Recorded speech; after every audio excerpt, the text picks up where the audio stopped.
दोस्तों, पीसीओडी एक कॉमन बीमारी है उन महिलाओं में जो इनफर्टिलिटी क्लिनिक्स में आती हैं। ऑलमोस्ट 20% महिलाएं जो आती हैं हम लोग के क्लिनिक में वो पीसीओडी से ग्रसित होती हैं। मैं डॉक्टर हिमांशु रॉय सृजन फर्टिलिटी क्लिनिक पटना से हूं और हम लोग डिस्कस करेंगे कि पीसीओडी में आईवीएफ का क्या रोल है। दोस्तों, पीसीओडी एक हार्मोनल डिसऑर्डर है। जैसे थायराइड और डायबिटीज होता है उसी तरह हार्मोन एक होता है। दो हार्मोन्स इनफैक्ट होते हैं जो कि ब्रेन से निकलते हैं औरत में, और वो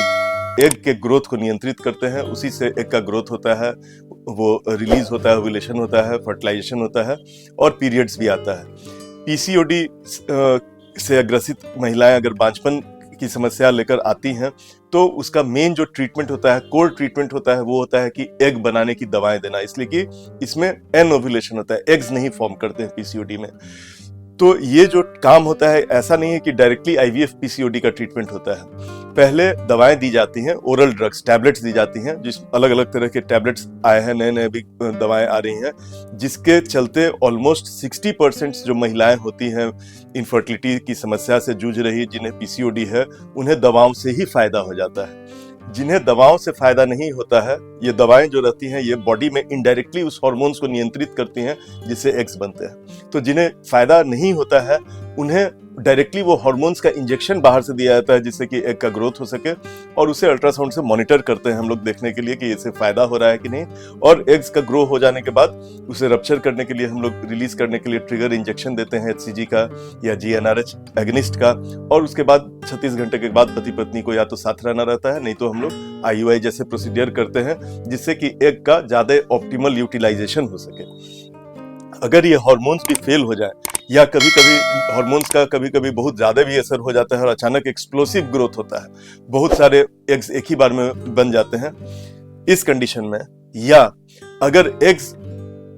इन हार्मोन का इंजेक्शन देने से भी नहीं बन रहा है, तब कुछ लोग ओवेरियन ड्रिलिंग करते हैं, जो कि एक छोटी सर्जरी होती है, लैप्रोस्कोपी के द्वारा की जाती है, आसान सर्जरी है, जिसमें कि ओवरी के अंदर में करंट के द्वारा होल्स बना दिया जाता है, उसे जला दिया जाता है कुछ पार्ट को, जिसके चलते हार्मोनल जो बैलेंस रहता है वो सुधर जाता है और ओव्यूलेशन या तो अपने आप स्वतः शुरू हो जाता है, नहीं तो दवाएं जो पहले कारगर नहीं सिद्ध हो रही थी या इंजेक्शंस, वे फिर ओवेरियन ड्रिलिंग के बाद उससे एग्स बनने लगते हैं। अगर ये सब इलाज फेल कर जाए और एग्स नहीं बन पा रहे हो, तब रोल आता है आईवीएफ का। तो आईवीएफ फर्स्ट लाइन ट्रीटमेंट नहीं है, वो थर्ड लाइन ट्रीटमेंट होता है पीसीओडी में। और जिन्हें बिल्कुल किसी तरह से एग्स का ग्रोथ नहीं हो रहा है, उसमें आईवीएफ प्रोसेस के द्वारा हम लोग अलग अलग तरीका होता है, जिसमें आजकल एंटागोनिस्ट प्रोटोकॉल पीसीओडी में काफी यूज किया जाता है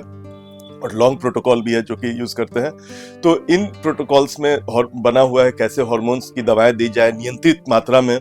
जिससे कि फॉलिकल्स जब बनते हैं तो इन फॉलिकल्स को हम लोग बॉडी से बाहर निकाल के हस्बैंड के स्पर्म से फर्टिलाइज करते हैं, और 3 से 5 दिन के बाद जो एम्ब्रियो बन जाते हैं उसे हम लोग वापस डाल देते हैं। एक जो बहुत बड़ी विकट समस्या पीसीओडी के साथ होती है, खासकर आईवीएफ में या ऐसे भी दवाओं देने पे, जब एग बनने के लिए हम लोग दवाएं देते हैं, तो हाइपर स्टिमुलेशन सिंड्रोम उसको बोलते हैं, जिसमें कि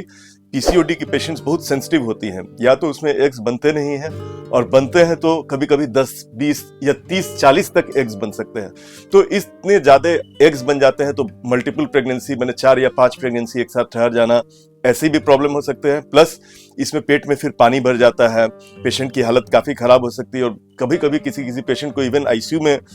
रखना पड़ता है, और कभी कभी पेशेंट की जान भी जा सकती है। बहुत रेयर होता है वो, लेकिन तो इसीलिए इसमें बहुत फूंक कर जब आईवीएफ की ट्रीटमेंट की जाती है तो बहुत फूंक कर, बहुत धीरे धीरे डोज बढ़ा के हम लोग आईवीएफ के दवाएं देते हैं अंडा बढ़ने की, ताकि हाइपर स्टिमुलेशन नहीं हो। एम यही रहता है कि 10 के आसपास ही एग्स बने, लेकिन अगर ज्यादा एग्स बन जाए तो हम लोग, और पेशेंट को लगे कि प्रॉब्लम हो रहा है, तो उसमें एम्ब्रियो को हम लोग उस समय ट्रांसफर नहीं करते हैं। जो बने हुए एम्ब्रियो रहते हैं उसे हम लोग फ्रीज करके रख लेते हैं और पहले पेशेंट को ठीक हो जाने देते हैं, क्योंकि अगर ये पेशेंट्स प्रेग्नेंट हो जाएंगी तो उस प्रेगनेंसी से HCG हार्मोन जो निकलता है वो ओवरीज को और स्टिमुलेट करता है, और हाइपर स्टिमुलेशन की जो समस्या है उसे और गंभीर कर सकती है। तो पीसीओडी में आईवीएफ करने पे थोड़ा सा भी अगर डर लगे कि हाइपर स्टिमुलेशन सिंड्रोम होने की आशंका है, तो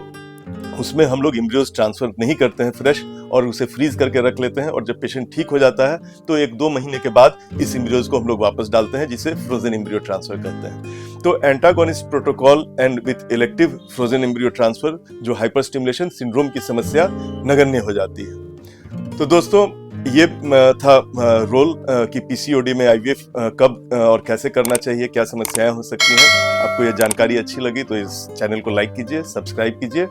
और चाहते हैं कि ऐसी जानकारी आपको फ्यूचर में भी मिलती रहे तो इसे आप सब्सक्राइब कीजिए। Thank you.